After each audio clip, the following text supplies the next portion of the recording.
Guys, welcome back to my channel, or welcome to my channel if you are new. Today I'm going to go ahead and do my labor and delivery video. I have been wanting to do this video for a pretty long time actually, but you know, with having a newborn and kids out of for Christmas break, and then we all ended up getting sick as well. It's just been some time since I've been able to do that. Xavier's home, and he will be 2 months on the 19th. So I'm just going to go ahead and start. In my last video I was talking about the fact that the doctor was going to possibly do a cervical ripening. So I actually went in on Sunday the 19th, November 19th, to do the cervical ripening. I got there probably about 8, a little after 8. I was supposed to be there at 8, but I did get there a little late. When I got there, we checked in, and then they took me into the back, and they were kind of going over the procedure. The cervical ripening is a pill that you take, and then kind of walk around and see if you have dilated anymore. But they did say that if I was contracting at all, that they would not be able to do this ripening. So that was the first thing they were going to check for. So they hooked me up and had me change when I got there.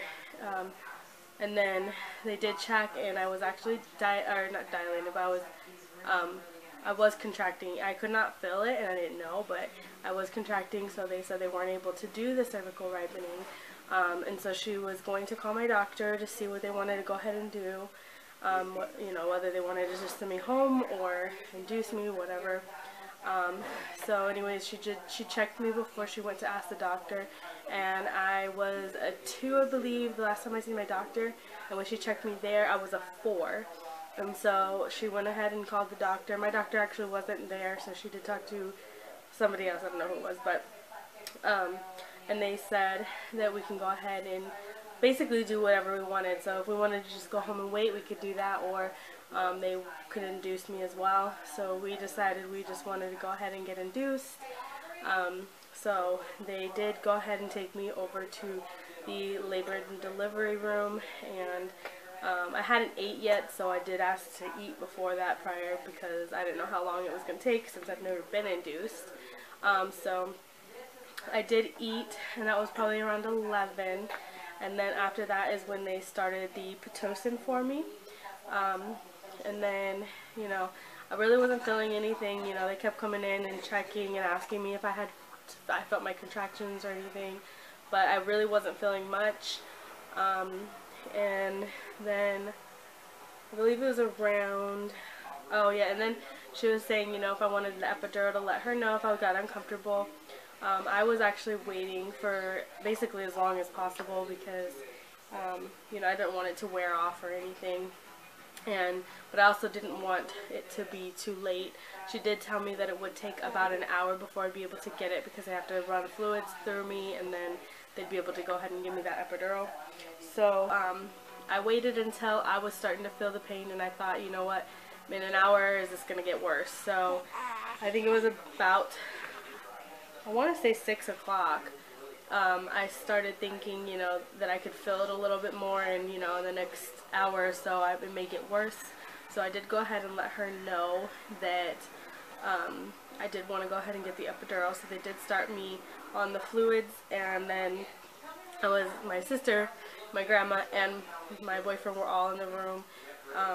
And when my sister got there, I was explaining to her that if my water broke, it would probably go a lot faster, because when my first son was born, my water broke at home, and my whole entire labor was only 9 hours. And then we did ask the nurse if they were going to go ahead and break it. She did say that we probably were going to wait it out. And so I did go ahead and get the epidural, and they set me up for all the so they set me up for the epidural. Honestly, out of everything, I would say the epidural is probably the worst. I don't know why. I just hate getting the epidural. It's like the worst thing. But and then after I got my epidural, which was probably closer to about 8 or 9, I want to say. After I got my epidural, they did go ahead and decide to break my water. After that, I figured it would go pretty fast. When they broke my water, I was actually 6 centimeters, and in a matter of about 2 to 3 hours, I went all the way to 10 centimeters. My epidural was not working on my left side, so I could it wasn't really painful, but it was just so much pressure that it almost was. I don't know, I wouldn't really say it was painful, but I guess it was, because I wasn't having it, and you know, it was really hard. But to be honest, without my sister there, I don't know how I would have handled it. She helped me out a lot, you know, she just was my support with that. But also I think not having it on my right side helped with once I actually pushed, you know, got my epidural. I did let them know that it wasn't working as much on the left side as it was on the right side. They gave me this little button, and they said that I could press it every 10 minutes, and I couldn't overdose with it because it would only allow me to press it every 10 minutes. So I did do that every 10 minutes until I gave birth to him, and let me tell you, it didn't help any on my left side at all. But when it actually came down to me pushing, like being able to feel those contractions helped me be able to push him out a lot easier. So he was born at 11:46 p.m. on the 19th, and honestly the whole thing was relatively easy. It was different than my first, obviously, because it wasn't induced, but once my water was broke, I mean, he was out of there within like 3 hours, 2 hours. Footage and photos from it, I'm not sure what the footage looks like because I still haven't taken a look at it. I might include that at the end of the video. As soon as he was born, they did put him on my chest, and honestly, I also don't remember my first son being so dirty. I mean, he was like gray, and they didn't wipe him down at all, and I just don't remember my first being like that. I swear that they have, you know, not cleaned him, but he didn't look gray. Anyways, but he, you know, they did lay him down on my chest. He was 8 pounds 4 ounces, and he was 20 1/4 inches long. So he was pretty big, and I didn't tear at all. So that was nice. Didn't have any of that extra pain afterwards. An hour after he was born, it seemed like he wanted to nurse, so I did get him to nurse, and he did really well the first time, and then they did move me to postpartum about 2 hours after he was born. That was kind of difficult because the epidural still hadn't worn off from my right side. I could not feel anything. But we did go ahead and do that. When we were in postpartum, I was really nervous because he was just sleeping a whole lot.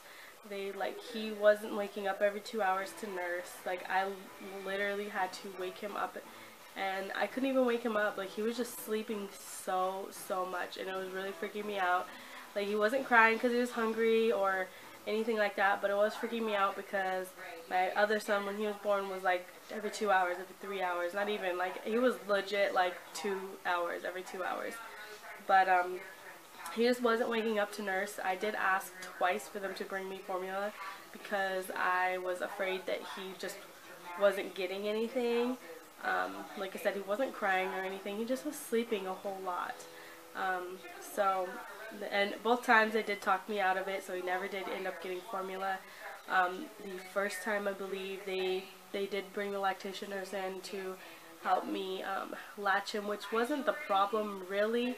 It was just that he wouldn't wake up enough to eat, and so he would eat maybe for like a little bit, and then he would just sleep. And so the second time I asked for it, they came in, and the nurse was like talking me out of it, and she just, you know, she said, let's go ahead and do a shield, a nipple shield. And so I did go ahead and get that, although when they gave it to me, it just wasn't helping. I felt like it made it worse. But home, I started to pump because he was still sleeping a whole lot, and eventually I actually decided to use the shield And we've just been using the Shield since then. I don't think there's really a problem with it. I know some people I was reading online said that if you use the Shield, there's a possibility of like drying your milk out because he's not getting as much. But we haven't had any issues, and we've been doing it for about at least a month. So we were basically in postpartum, I want to say, or we were at the hospital for almost about 2 days. I really didn't want to be there that long, and I was hoping that when I got induced it would happen really fast, although it really didn't until, like I said, they broke my water. But other than that, I mean, he was healthy and happy. He is sick right now.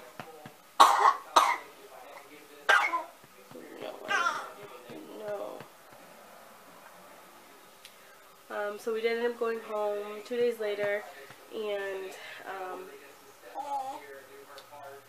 he slept pretty much that whole time as well. But I was pumping every 2 hours for about 15 to 20 minutes just to make sure I got milk. I was actually able to keep a lot of milk or store a lot of milk, so I have a lot of milk in storage right now. So that was kind of nice, but since then we've just been using the Shield, and he hasn't had a problem. And usually after he's done, I will just go ahead and pump the rest of it out. So I'm sure that helps as well, not with not drying out. But it'll be 2 months on the 19th of January, so he's just about 6 to 7 weeks old right now. And he is a big boy. He's already weighing 12 pounds. My postpartum belly, this is almost 2 months after giving birth to him, but it went down pretty fast. I lost a good 20 pounds right after I had him, and since then I'm still about that weight, although I'm eating basically whatever I want still.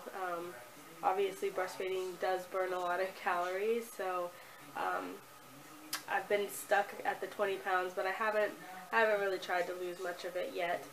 But I will go ahead and show you what my belly looks like now after having him.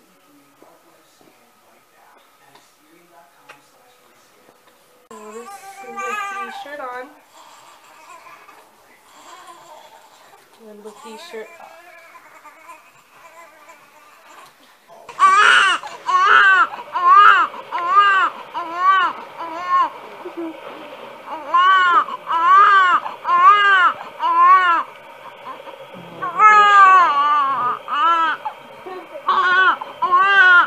They feel like